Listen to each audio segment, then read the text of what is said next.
እንዴት እናጥና ወይም ደግሞ እንዴት ጎበዝ ተማሪ መሆን ይቻላል የሚለው ጥያቄ ዛሬ በዚህ ቪዲዮ ይመለስላችኋል።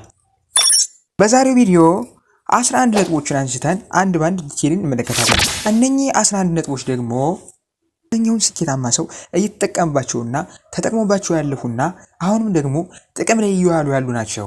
እነኚህ ፖይንቶች በዓለም ላይ ብሎም ኢትዮጵያ ላይ ለአብዛኛው ሰው የስኬት ምንጭ የሆኑ ናቸው። ከዚህ ቪዲዮ በኋላ የምትፈልጉትን ውጤት እንደምትሰሩና የጊዜ አጠቃቀማችሁ ደግሞ እንደሚቀየር አልጠራጠርም። ይሄ ቪዲዮ እንደሚጠቅማችሁ 100% እርግጠኛ ነኝ። የዚህን ቪዲዮ ስቴፕ በአግባቡ የምትጠቀሙ ከሆነ የምትፈልጉትን ውጤትና የምትፈልጉበት ደረጃ መድረስ ትችላላችሁ። የሃይስኩል ተማሪ ልትሆኑ ትችላላችሁ፣ ዩኒቨርሲቲ ሊሆን ይችላል። እነኚህ 10 ፖይንቶች ማለት ነው እናንተን ከፈለጋችሁበት ግብ እንድትደርሱ አንድ እርምጃ ናቸው ማለት ነው። ቪዲዮ ደግሞ ለሌሎች ጓደኞቻችሁ እንዲደርስ ላይክ በማድረግ ጀምሩት። እንዲሁም እንደነኛ አይነት ቁም ነገር አዘልና አስተማሪ ቪዲዮዎች እንዲደርሳችሁ ደግሞ ሰብስክራይብ ማድረጋችሁን አትርሱ። በቀጥታ ወደ ዛሬው ቪዲዮ እንሄድ። 11ኛ ላይ የምናገኘው ከፋፍሎ ማጥናት የሚል ሲሆን ይህም ደግሞ ምንድነው የክለሳ ጥናትን ከፋፍሎ ማስኬድን የመሰለ ነገር የለም ማለት ነው። ሁላችንም የምናውቀው ስለሆነ ማለት ነው። አንድ የትምህርት አይነት ለ10 ሰዓት ሙሉ ከማሳለፍ በየቀኑ 1 ሰዓት በማጥናት በ10 ቀን መጨረስ ይበልጥ ውጤታማ እንደሆነ ሁላችንም የምናውቀው ነው። አንድ ትምህርት ላይ በደንብ ዲቴይል 10 ሰዓት የምንቆይ የመሰላቸት ባህሪ ስለሚኖር የምንፈልገውን ነገር ይዘን አንወጣም ማለት ነው። እና 10 ሰዓት ሙሉ ከማሳለፍ በየቀኑ ማለት ነው በ10 ደቂቃ የምንፈልጋትን ፖርሽን ማለት ነው። ለምሳሌ ተማሪ ነው ሊሆን ይችላል፣ ወደፊት ልንማሩ የሚችለውን ነገር ሊሆን ይችላል። 10 ደቂቃ እንዲሁ ሪላክስ እያደረግን በ10 ደቂቃ 15 ደቂቃ አይተን ብንቀያየር ይሄ ይመከራል ማለት ነው። ለምን ካልን ደግሞ ያጠናነውን ነገር ለማስታወስና በቀላሉ ለመሸምደድ ጭንቅላታችን ጊዜ ይፈልጋል አይደለ? ስለዚህ ከፋፍሎ ማጥናት ደግሞ ለዚህ ፍቱን መድኃኒት ነው ማለት ነው። እና ከፋፍሎ ማጥናት እጅግ በጣም ውጤታማ መንገድ እንደሆነ በመላው ዓለም የተሰሩ ጥናቶች ያመላክታሉ ማለት ነው። እና ይሄን ከፋፍሎ ማጥናትን ደግሞ ብትጠቀሙ 11ኛው ላይ ይሄ በደንብ ውጤታማ ትሆኑበታላችሁ ማለት ነው።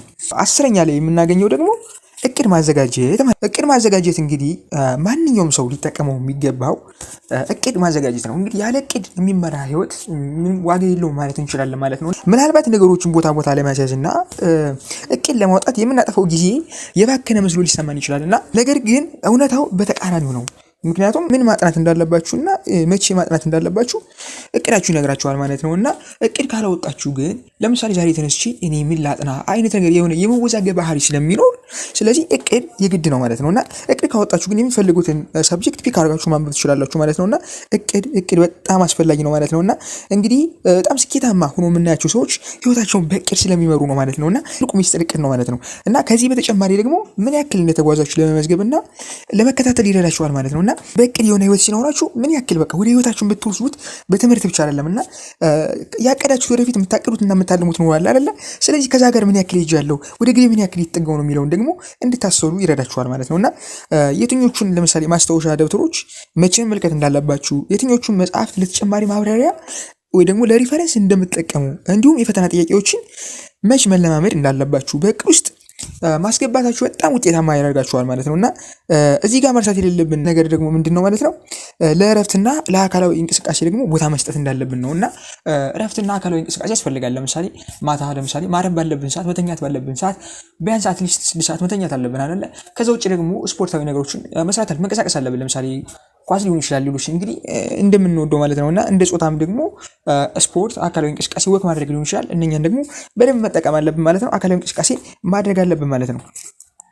9ኛ ላይ የምናገኘው ደግሞ ምን ላይ ትኩረት ማድረግ እንዳለባችሁ መወሰን አለባችሁ። በቃ ምን ላይ ትኩረት ነው ማድረገው የሚለውን ነገር መወሰን አለባችሁ ማለት ነው። ለምሳሌ ለፈተና የምንገባ ተማሪዎች ከሆንን በመጀመሪያ ፈተናው በጽሁፍ ነው የሚቀርበው ወይስ ደግሞ በተግባር ነው ወይስ ደግሞ ቃለ መጠይቅ ነው የሚለውን ማጤኑ ወይ ደግሞ መለየቱ በጣም ወሳኝ ነው ማለት ነውና ለምን ካልን ለምሳሌ በተግባር ከሆነ ያ ነገር ተግባር የሚጠይቅ ከሆነ ከኛ የሚጠበቀው ምንድነው ለምሳሌ እና ያን ከኛ የሚጠበቀውን ነገር ለምሳሌ በተግባር ፕራክቲስ ማድረግ ሊሆን ይችላልና እነኛን ነገሮች መጀመሪያ በቅድሚያ ከኛ የሚፈልገውን ነገር ማሟላት አለብን ማለት ነው። ካልሆነ ደግሞ የፈተና የጽሁፍ ከሆነ ደግሞ ፈተናውን በመልኩ ልጠይቅ ይችላል የሚለውን ደግሞ ግንዛቤ ውስጥ ማስገባት ግዴታ ነው ማለት ነው። እና ለምሳሌ ምርጫ ሊሆን ይችላል፣ ጻፍ ሊሆን ይችላል እና በእነኛ መልኩ ማንበብ እንዳለብን ነው የሚያሳየን ማለት ነው። እና ከዛ ባለፈ ደግሞ ሁሉም አይነት ፈተናዎች የራሳቸው የሆነ የተለያየ አቀራረብ ነው ያላቸው እና እንደ ምሳሌ ብናየው በምሳሌ አስደግፎ ማብራሪያ መስጠት የሚጠይቅ አይነት ፈተና ከሆነ ከዚህ በፊት ለምሳሌ የተሰሩ ፈተናዎችን እያመሳከረ ማለት ነውና ጥቂት ቦታዎች ላይ በትኩረት መዘጋጀት ማለት ነውና ይሄም ማለት ነው ጥቂት ቦታዎች ላይ በትኩረት መዘጋጀት ማለት ምን የሚባሉ ፖይንቶች ማለት ነውና ዲቴል ኮንሰፕቱን መረዳት ነው ያለብንና ኮንሰፕቱን ከተረዳ ነው በኋላ ሌላው ነገር ከዛ ያለፈ ስለማይሆን በዛ መልኩ መስራት እንችላለን ማለት ነውና ምናልባት ፈተናው ምርጫ ወይ ደግሞ አሊያ አጭር መልስ የሚፈልግ አይነት ከሆነ ደግሞ ቀለል ያለና አጠቃላይ መረጃዎችን ለመያዝ መሞከርና አጠቃላይ እንዳልኳችሁ ኮንሰፕቱን ማለት ነው ጻፍ የሚለን ከሆነ በደንብ በኮንሰፕቱን ተረድተን መሸምደል አለብን ማለት ነውና ዘጠነኛው ይሄን ይመስላል ማለት ነው። ስምንተኛ በስምንተኛ የምናገኘው ደግሞ በጣም ውጤታማ የምንለው ደግሞ ራሳችንን ቶሎ መፈተን ማለት ነውና ይሄም ማለት ነው ካጠናን ወይም ደግሞ ካነበብን በኋላ ምን ያክል አውቄያለሁ ያላወቅኩት የትኛው ነው ምን ያክል ጥያቄ መልሻለሁ የሚለውን ቻሌንጅ ማድረግ አለብን ወይ ደግሞ መጠየቅ አለብን ራሳችን ማለት ነውና የስነ አእምሮ ጥናት ባለሙያዎች እንደሚሉት የማስታወስ ችሎታን ለማዳበር በራስ መተማመናችን ለመጨመር ራስ መፈተን በጣም ውጤታማ እንደሚያደርግ ይናገራሉ። ከዚህ በተጨማሪ ደግሞ እየተዘጋጀንበት ያለውን ጉዳይ በደንብ እንድናውቅ ከማድረጉ በተጨማሪ የረሳናቸውን ለምሳሌ አሊያም ደግሞ የዘለልናቸው ርዕሶች ካሉ እነኛን ለመረዳት በጣም ትልቅና ወሳኝ ነው ማለት ነውና በጥልቀት ያሉትን ነገሮች ለምሳሌ ጥያቄ የምንሰራ ከሆነ የሆነ ጥያቄ አውጥተን ያን ጥያቄ ከሰራን ለምሳሌ በደንብ ፕሮፐርሊ ያሰራነው ጥያቄ የትኛው ነው ያቃተኝ ወይ ደግሞ ያዘረኝ ጥያቄ የትኛው ነው የሚለውና ያቃታችሁ ቦታ ላይ በደንብ ከበድ ያላችሁ ቦታ ላይ በደንብ ዲቴል እንድታነቡ ይረዳችኋል ማለት ነው።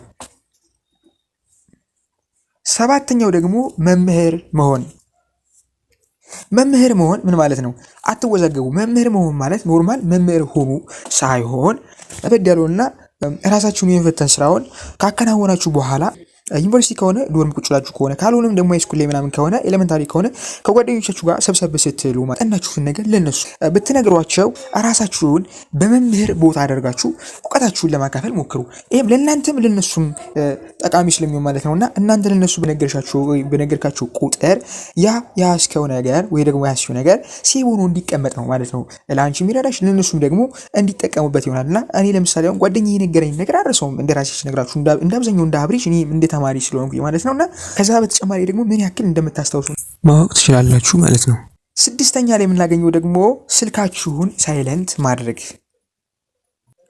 ይሄም ማለት ነው ስልካችሁን ሳይለንት አድርጉት ማለት ለምሳሌ ግቢ ላይ እኔም የግቢ ተማሪ ስለሆንኩኝ ማለት ነው አብዛኞቻችን የምንጠቀመው ስልካችንን ነው ማለት ነውና መጽሐፍ በሶፍት ኮፒ በስልካችን ተቀብለን ነው እንጂ መጽሐፍ አናነብምና ምንድነው በስልካችን ነው አብዛኛው በጣም ብዙ ነገር የምንሰራው በስልካችን ነውና ስልካችን ሳይለንት የሚሆን ከሆነ ለምሳሌ በስልካችን ያጠናን ከሆነ ኖቲፊኬሽን እና ሌሎች ተጨማሪ ነገሮች ይገቡ ስለሚረብሹን እነኛም ማጥፋት አለብን ወይ ደግሞ ብሎክ አድርገን ነው ማጥናት ያለብንና እነዛ ኖቲፊኬሽን በገቡ ቁጥር አቴንሽናችን እየተሰረቀ ዲስተርብ ስለምንሆን በመጀመሪያ እነኚህ ነገሮች ማጥፋት አለብን ማለት ነውና በተለይ ደግሞ ማህበራዊ ሚዲያዎች የምትጠቀሙ ከሆነ ለምሳሌ ፌስቡክ ሊሆን ይችላል ቲክቶክ ሊሆን ይችላል በዚህ ዲጂታላይዜሽን ዘመን ማለት ነውና እነኛ ደግሞ እኛን ለምሳሌ ቲክቶክ ገብቼ የተወሰነ ካየው በኋላ ተወቀኝ ጊዜውና ከዛ ቴሌግራም ገባለሁ ከዛ ፌስቡክ ሊሆን ይችላል ዩቲዩብ እያልኩኝ ጊዜ እኔ ሳላውቁ ስለሚሄድ ስልካችሁን ሳይለንት አድርጋችሁ ጥናታችሁ ላይ ትኩረት ማድረግ አለባችሁ ማለት ነውና ብዙ ጥናቶች እንዳረጋገጡ ከሆነ ብዙ ጊዜያቸውን ስልካቸው ላይ የሚያሳልፉ ተማሪዎች የትምህርት ውጤታቸው ሁሌም ቢሆን ዝቅ ያለ እንደሆነ ነው እንግዲህ የተረጋገጠው ማለት ነውና በመጽሐፍ የምታነቡ ከሆነ ስልካችሁን በቃ ብሎክ አድርጉት። በስልካችሁ የምታነቡ ከሆነ ግን ስልካችሁን አሁን እንዳልኳችሁ ሳይለንት አድርጋችሁ ዲስተርብ እንዳያደርጋችሁ ማለት ነው መጠቀም መቻል አለባችሁ ማለት ነው። አምስተኛ ላይ የምንመለከተው ደግሞ ቋሚ ረፍትና አካላዊ እንቅስቃሴን ማድረግ ማለት ነው። ቋሚ ረፍትና አካላዊ እንቅስቃሴ ማለት ምን ማለት ነው? ይሄም ማለት ነው ውጤታማ የክላስ ጥናት ማለት እረፍት አልባ ጥናት ማለት አይደለም። ይሄ ሁላችን የምናውቀው ስለሆነና በጥናታችን መሀል ለምሳሌ በጥናታችን መሀል ላይ ጥሩ አየር ለማግኘት ሰውነታችንን ለማፍታታት ወጣ ብለን እንቅስቃሴ ማድረግ ይገባናል ማለት ነውና ይሄም ደግሞ የማስታወስ ችሎታችንን በደንብ ከፍ ያደርጋልና ወጥተን ንጹህ አየር በምንቀበልበት ወቅትና አካላችን ደግሞ በሚንቀሳቀስበት ጊዜ ማይንዳችን ሪፍሬሽ ይሆናል ማለት ነውና በምንየው መልካም ሊሆን ይችላል አየር ሊሆን ይችላል እንዳለነበትና ውስጥ ላይ ቤት ላይ ከነበረው አየር ወጣ ስንል ያለው አየር ንጹህ አየር ስለሆነ ንጹህ አየር ሲሆንና ስንንቀሳቀስ ማይንዳችን ሪፍሬሽ ስለሚያደርግ ማለት ነውና የማስታወስ ችሎታችን በደንብ ከፍ ያደርገዋል ማለት ነውና አብዛኞቻችን ግን እነኚህን ጥቃቅን ነገሮች አንረዳቸውምና አጽንኦት ስለማንሰጣቸው ነው ማለት ነውና ከዚህ በተጨማሪ ደግሞ ሰውነታችንና ጭንቅላታችን እጅጉ የተሳሰሩ በመሆናቸው ወክ ስናደርግ ደግሞ የደም ዝውውራችን ይስተካከላልና የደም ዝውውራችን ስለሚስተካከል ይህ ደግሞ በቂ ኦክሲጅን ወደ ጭንቅላታችን እንዲሄድ ያደርጋል ማለት ነውና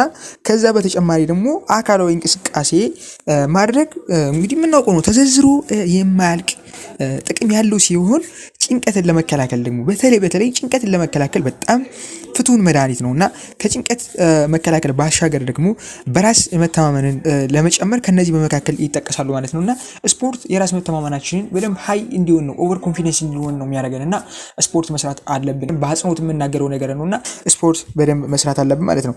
አራተኛ ላይ የምናገኘው ደግሞ እንቅልፍ ነው። እዚህ እንቅልፍ ስል ምን ማለት ነው?